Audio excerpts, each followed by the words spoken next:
Hello, and welcome to another episode of the Compassionate Climb podcast. I'm your host, Julia Napini, and I am here today for an Ask the Expert segment with Bob Landau, who is an attorney in Massachusetts and Rhode Island.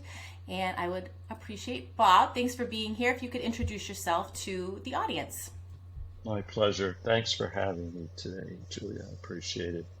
So I'm Bob Landau. I'm an attorney at a law firm physically located in Providence, Rhode Island, Roberts Carroll Feldstein Pierce. I've actually worked there for almost 40 years, right out of law school, never changed jobs. And I'm also admitted to practice, in addition to Rhode Island, in Massachusetts.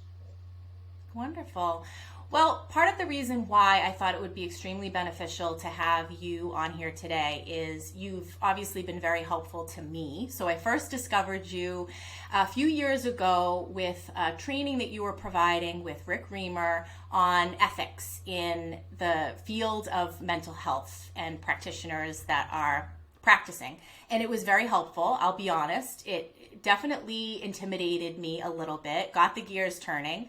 And so I had your name and his name on my mind in the event that in the future I could ever benefit from that guidance, and took a lot of what you said and put it into practice. And so when my own practice expanded to a group and when I started consulting, you were the go-to person for me. So I know how invaluable it has been, but I thought it would be helpful for the audience to learn a little bit more about how someone like you could be helpful to them. So let's start with a little bit of background. How did you get into this profession, and is where you are now ultimately what you had envisioned for yourself career-wise? So when I went to college, I actually thought I might become a physician. So I figured I would be pre-med. And then I took organic chemistry and physics in the same semester, and I began to reconsider that as a field. I always had an interest in science, and especially medicine, but I gravitated more toward the social sciences. And I gradually decided in college that I would end up applying to law school. But as it turned out, and I didn't know this would be how it evolved, I ended up working at a law firm where I did medical malpractice defense work, which really very nicely matched up my interest in medicine with law. Mm-hmm. And then that evolved to not only physical health, but behavioral health. So I represent all manners of providers, social workers, psychologists, mental health counselors, marriage and family therapists, and so forth. Mm-hmm. So that is how it evolved. Mm-hmm. And clearly it has worked for you. That is where you ended up, and that is where you have remained. So I'm glad you were able to find something that was a blend. It has worked out very well. And I've sort of carved out a niche in the behavioral health care practice in particular.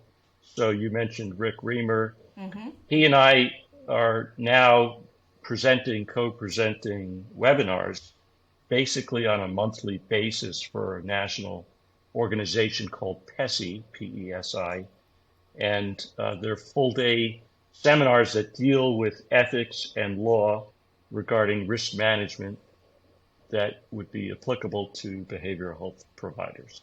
Mm-hmm. Wonderful. So I will definitely make sure to include that information in the show notes. And we were talking before we started recording about how there are so many layers of complexity to the things that we're going to talk about today, and it's impossible to cover all of the bases, not only in a podcast episode, but even in, I'm assuming, a one-day training. So yes, I would definitely encourage people to sign up for this because, like I said, it kept the gears turning for me. There are a lot of important considerations, and I think in reality, there's so much gray area. We as mental health practitioners have guidelines that we need to follow. There's obviously the law, we have parameters, but there are so many situations that come up that we really benefit from that guidance and really thinking it through and utilizing clinical judgment, but having someone else weigh in.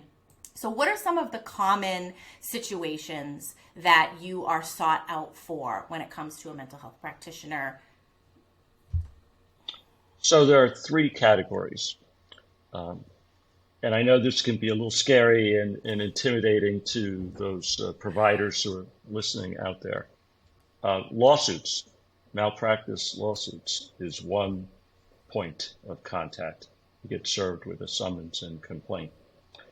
Licensing board complaints. I have represented many different behavioral health therapists and helping them to get those dismissed or to get the best possible outcome. And the last category is how you came to contact me with the risk management consultation category, which can be quite broad.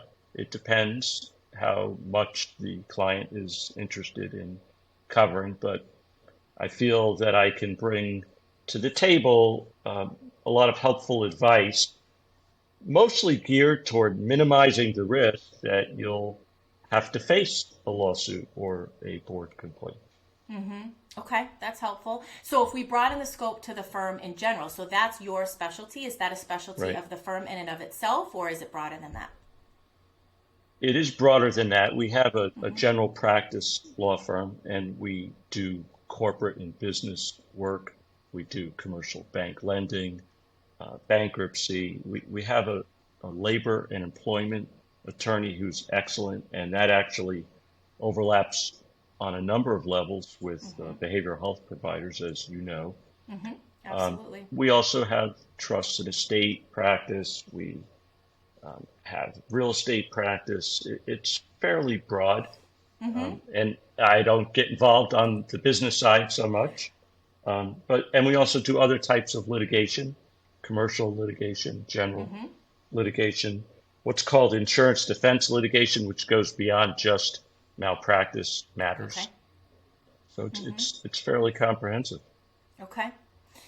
So for someone who's listening that is considering starting a business, and we'll keep the focus today, mental health practitioner, one of the questions that I often get when I am consulting with someone is their consent forms. So I'm referencing their privacy practices, their informed consent, telehealth consent that we would want to have nowadays, and their practice policies. So really setting that framework at the outset of this therapeutic relationship for what the client can expect and what the guidelines are for that relationship.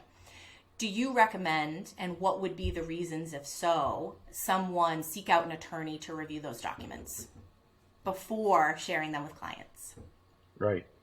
I do, and I'll tell you why. I hope it doesn't come across as self-serving, but for example, I know a number of practitioners purchase software programs for their electronic medical records, and that they often come with forms. And frankly, I've been surprised at, in some cases, how inadequately drafted I think those documents are.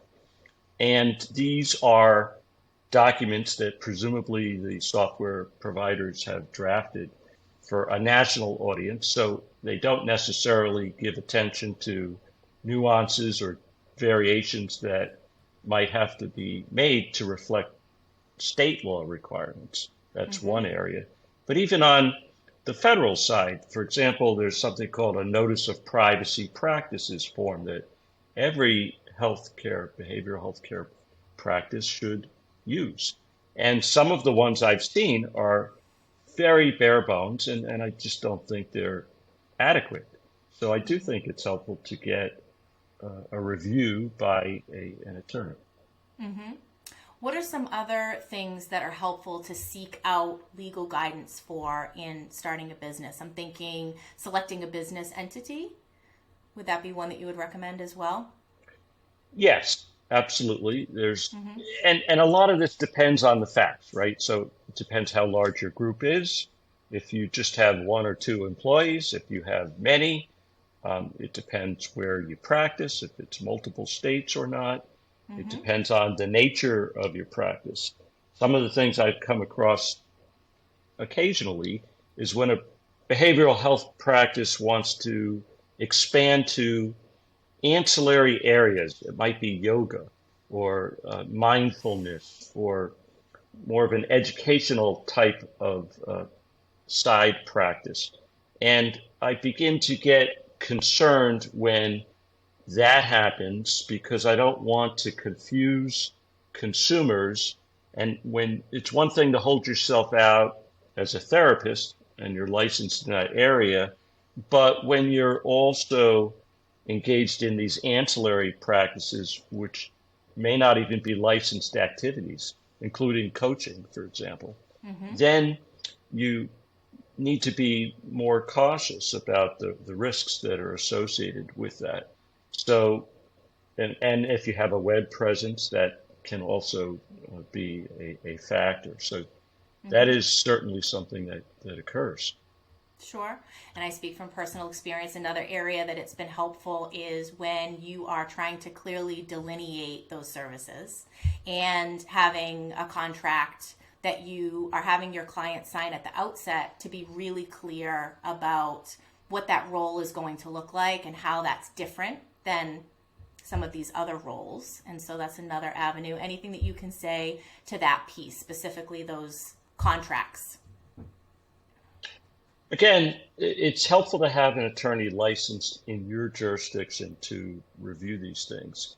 And these things are important because they manage expectations at the outset, especially informed consent or practice policy documents. So let's take as an example, you're treating a minor. And perhaps in your jurisdiction, the default might be that parents have access to records or to speak to you about the treatment.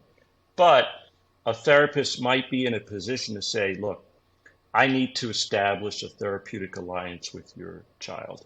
Let's assume it's a teenager who's reasonably mature. And so I need you to consent up front that I will not share automatically all of our discussions or give you access to the records. There are exceptions that may apply. For example, if your child threatens to harm himself, herself, or others, that those would be potential exceptions, abuse, what have you. But absent that, in order to do a good job and help your child, I am not going to share that information. And so I need you to sign this form, which among other things would say, I've read this, I agree with it, I understand it, I've had an opportunity to discuss it with you, and effectively it becomes a waiver of whatever other rights the parent might have had. Now, in some states, the parent doesn't actually even have that right. So, for example, in a divorce situation in Massachusetts, the Massachusetts Board of various professions, social workers, allied, what they call allied mental health professionals, has a specific guideline that deals with this situation and the minor's rights to have basically privacy and limit access to those records. Sure. Another point that I might make is that informed consent forms, especially if you're downloading it or using one as a template, you have to look at it and read it and feel free to adapt it because not all of the clauses will fit your practice. And there might be additional ones that could be used. But beyond that, it ultimately may become a legal document or evidence, I should say. So if there's a dispute, a well-drafted consent form where the client has agreed to certain terms and signed and dated it, and you've discussed it, not just given them the form, but discussed it and actually gained informed consent, that could be very helpful in a legal matter. So that's how a lawyer looks at these things. Yes, absolutely. So I guess in summation of this one component, why someone may seek you out for kind of the risk management piece, being proactive, having all of this reviewed beforehand, being really clear at the outset what those expectations are, and having it well drafted and maybe more inclusive than some of these forms that are available through an electronic health record or one that you can purchase from someone else or that's available on the internet. It sounds like really helps to set you up for I would assume peace of mind. But if you are ever in a situation where that's questioned, you've done that due diligence beforehand, and I'm assuming have that relationship established with an attorney so that it's more of a collaboration and you're not completely out there in the Wild West on your own, having Right. to navigate it completely solo. And then after you've already been in a situation having to do damage control, that you've done that preemptively. Because sometimes these issues come up and there's a deadline, Yeah. or you have a situation that you have to resolve quickly. You know Mm-hmm. that from your personal experience. Right. So knowing that there's somebody that you can call as Mm-hmm. opposed to starting from scratch at a time of stress really Yes. can be helpful. Yes, I can speak to that personally. So, especially in this particular field where there's a lot at stake, you're dealing with people's lives and their mental health, and your clients can approach you with something that's very high stress, and then we as the clinician can be dealing with something that's very high stress. So, it really is invaluable. And I talk a lot about this in consulting where you're building your team, and I don't necessarily mean the team of your practice. I mean your team of your attorney, your accountant, and there are going to be other people that you gradually add to that team that can serve as those go-tos in those areas of expertise that it doesn't matter how much experience I have in this field, I will never have the knowledge that an attorney or an accountant does. And so it really is worthwhile, and I can speak to that from personal experience. So with those other two categories that you referenced, so if there is professional malpractice or a state board licensing complaint, can you talk a little bit about that process? So I know that if you are an insurance-based practice, and obviously would encourage this regardless, to have all of your bases covered in terms of liability. So a professional policy and a general policy if you're practicing in person, and a cyber liability policy. But if there is some sort of a complaint, what would be those steps and course of action for a practitioner? So if I can, before we go there, Please. I'd like to just speak a moment about insurance because this is Okay. really important. Let me tell you a very common scenario that I face. So I get a lot of people calling saying, I've just received notice of a board complaint and they want me to represent them. And I say, well, how much insurance coverage do you have? And they'll almost always say $1 million. And I say, actually, that only applies if you are sued for malpractice. That has nothing to do with your licensing board defense coverage. And then I asked them to send me a copy of what's called the declaration page, which summarizes their insurance policy coverage. And I see a range, but in some cases as little as $5,000 of board defense, which is quite inadequate. The most that you can get with some companies is about 100,000. And I urge anyone listening who's a behavioral health provider to check what they have and to maximize their coverage, at least for board defense, because this is your livelihood. And the fact is that increasing the coverage will not increase your premium very much at all. Mm-hmm. And while I don't want to sound cavalier about the additional money, the point is for that extra money, you've really improved your protection. That's risk management. Mm-hmm. And otherwise, you'll have to pay a lawyer out of pocket. And lawyers are expensive. So why not have the insurance company pay for that? Mm-hmm. So I really think that's quite important. And, for example, coverage to respond to subpoenas or depositions. You've mentioned cyber liability. Sometimes HIPAA breach notification type of coverage is separately identified. Try to get the most that you can, and I think you'll be better off. But now to respond to your question, let's say you get that notification in the mail or by email that you've received a board complaint. You obviously are likely to be stressed. You might be angry. You might think it's a frivolous complaint. And you might be considering to do the worst thing possible, which is just to fire off a response on your own. That is really not a good idea. After all, you're not a lawyer, and there are two problems that can occur. One is you don't know what to say, really. And the second is you might say something that you shouldn't have said. You can actually inadvertently expand the scope of the board complaint and create a worse problem. You might make an unnecessary admission of liability. And you don't know the laws to cite.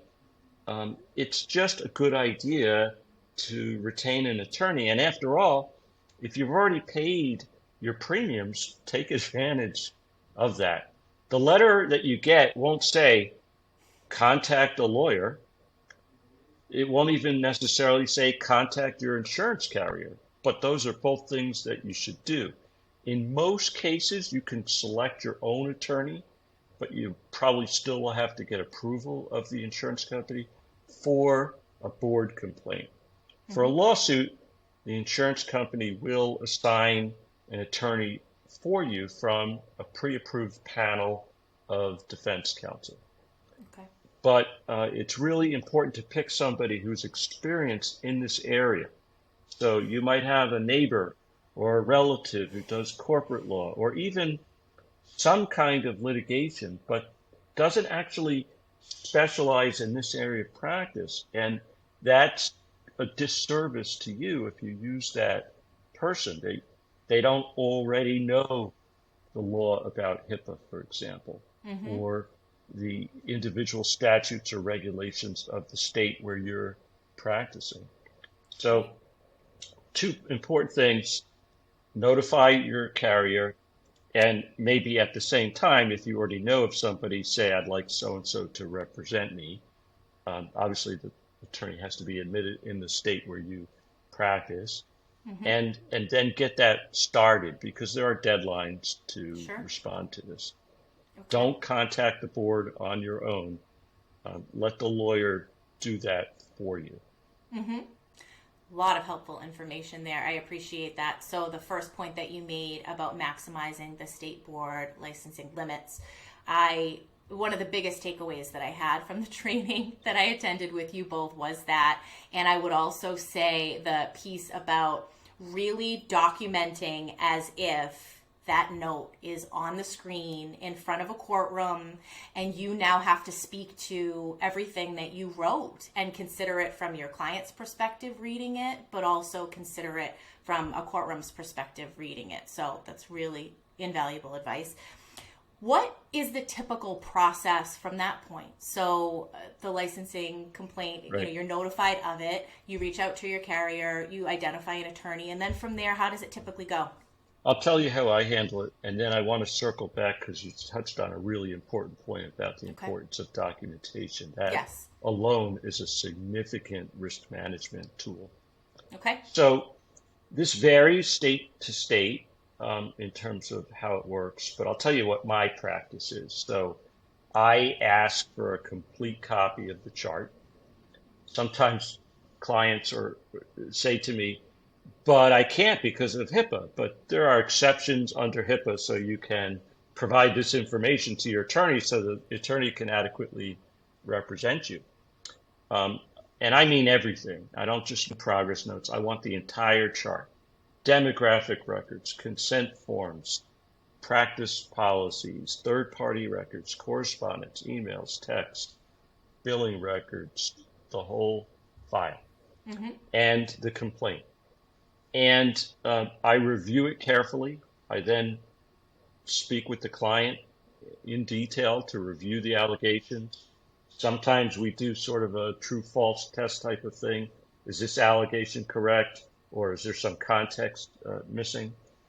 Once I have fully understood the history, and sometimes things aren't documented, to go back to your point, but having spoken to my client, I now get the full picture. Okay. I draft the first draft of a response, which is typically quite detailed, multiple single-space pages, highlighting the background of the clinician, the treatment involved, and then rebutting the allegations, sometimes citing the relevant statutes or regulations, or other types of documents. There may be professional guidelines that are applicable, codes of ethic provisions. Um, and then I send it to the client to review. And we go back and forth with track changes so that we're both comfortable. This is ultimately to be signed by the client, not me. But so that person needs to be comfortable with the substance and the tone. Sure. And it's varied from let's just use this response to going back 20 times back and forth, depending on the personalities involved. Okay, that is helpful. And so to go back to the documentation component. Well, before we do that, so then the board has to review it. They may want to interview people. There might be a hearing. Frequently, I'm happy to say, I've been able to get these things dismissed after just the first pass. But sometimes it goes further. And experts might need to be engaged. Rick Reamer might need to be consulted on the ethics side. And then there's the whole range of potential disciplinary actions, from a reprimand or censure to a probation, suspension, or even revocation.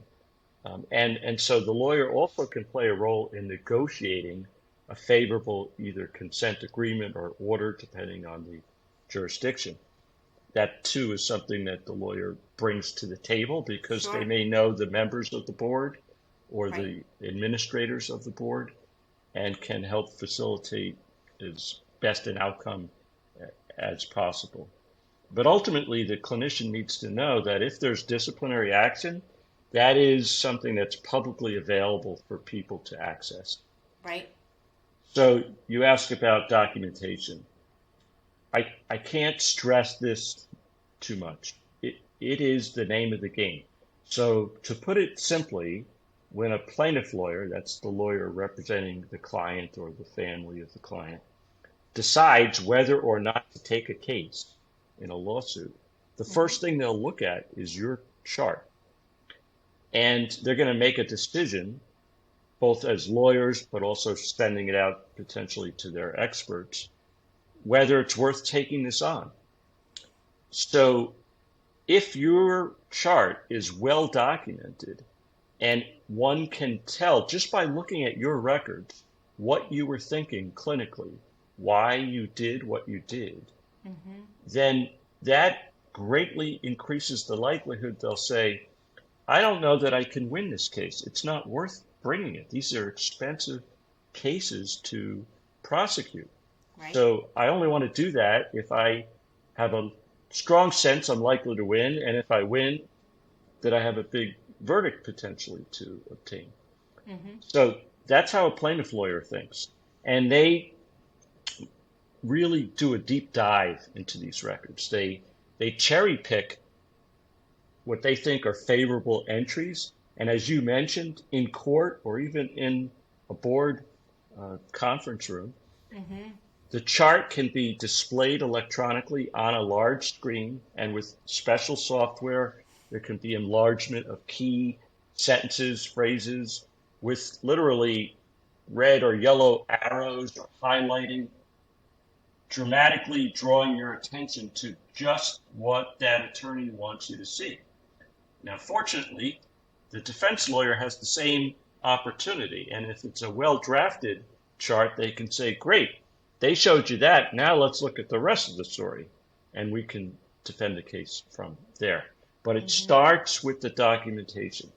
Documentation can be self-serving, but that's okay if it's accurate and objective.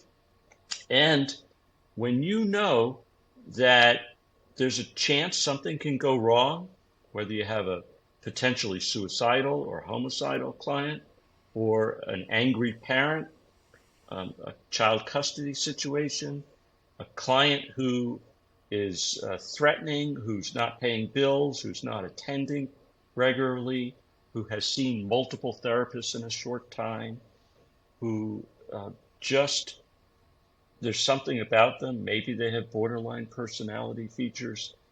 These are all red flags, and for those especially, you need to document carefully so that somebody can read them and see why you did what you did, why you chose that diagnosis, and why you selected a particular treatment plan.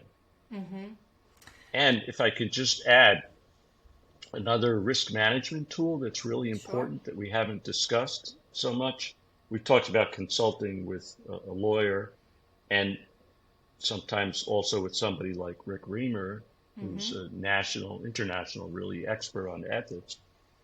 Peer consultation is really important because not only is it important for the use of seeing whether or not they validate your diagnosis, your treatment plan, what have you, but it's also important as a defense because if you reasonably rely on the advice of experts, be it an attorney, an ethics expert, or peers in your field, that is a defense to an action.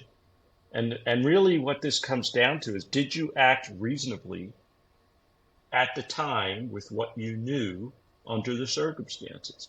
And so these things need to be used to help prove that you acted reasonably. And so not only are you documenting your clinical treatment records, but also your consultations. So it's done at that time, and it can be very powerful evidence. Okay. So if we were to summarize some of the major key takeaways, it sounds like a big one would be being proactive at the outset before you're starting your business and having an attorney review your consent forms to make sure that they really do include what they need to for your state and your particular situation as a business, and potentially having some guidance on selecting a business entity as well, because that's also very specific to the practitioner and their situation. And then additionally, you were saying maximizing the state board limits of your policy and documentation. So ensuring that you are justifying clinically the diagnosis, the treatment, and considering, that's what really sticks out to me, if your client were to view these records, how would they be interpreted by them? If you were ever questioned in terms of your rationale for why you conducted yourself the way that you did, that it's clear in that documentation. Anything else that you would add in terms of documentation tips specifically? Things to make sure you include, things you make sure to avoid, because I can see that being a question for those listening. That's a good question. I have come across a lot of people who say, I was trained to say as little as possible, to write as little as possible, in an effort to apparently try to protect the privacy and confidentiality for that client. But that's a problem, because if you leave out the information and then you try to testify about it after the fact, you're going to be cross-examined. And show me in this record, Mr. or Mrs. or Ms. So-and-so, where you documented what you just told the jury. And if you didn't do that, you're going to lose some credibility points at least.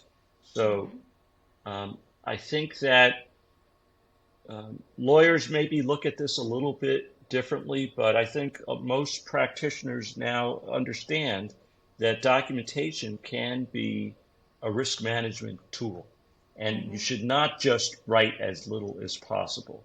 I've seen charts that do that, and it makes the defense harder. And I actually recommend using quotations for certain situations. Let's say a client threatens you. I think that should be included in the record. Let's say a father in a contested divorce situation threatens you. Let's say somebody says, I insist that you now see me in person instead of by telehealth. And if you don't, I'll file a board complaint. I would quote that in the record. And I'd also document, and I calmly explain to the client why I wasn't going to do that, because it could be for any number of reasons. Sure. I may be only telehealth, or I may have health problems that preclude me from being there in person, or my staff or family may have such issues. And that I offered referrals. I offered to continue the telehealth. These are the types of charting that can make it clear to that third party who's looking what you did and why. So it's so important, Julie. Very helpful. So I would like to ask for a final takeaway that you would ideally like for those listening to still be thinking about after they have stopped listening to this episode. There's so much to cover that we don't have time to do. There are relatively new laws that people need to be aware of. If you haven't heard of the No Surprises Act or the 21st Century Cures Act that deals with electronic records access, these are things that you need to know about. Yes. Looking into things like a professional will that deals with access to records when you're disabled or you unfortunately pass away. Another thing that I would leave people to think about is please read your code of ethics for your field and the statutes and regulations regulating you, so you're fully informed about what you're supposed to do and perhaps more importantly, what you're not supposed to do. And these things change. So you can't just do it once. You have to stay current. So attend webinars in your jurisdiction. That's really important. And please use encryption for all electronic communications, be it emails or text or video platforms. Really, I think quite important. A lot of people are confused about that and think if it's a simple email about administrative things, it doesn't matter. It actually does. And you should use encryption. So lots to think about. To say the least. Well, I will definitely include all of your contact information if anybody wants to reach out for your services. And in addition, webinar information with PESI, and I know you recently provided a training with Rick through NASW, so all that will be included. I cannot thank you enough for the work that you do, the knowledge that you have, and for this specialty that you chose that I now understand more.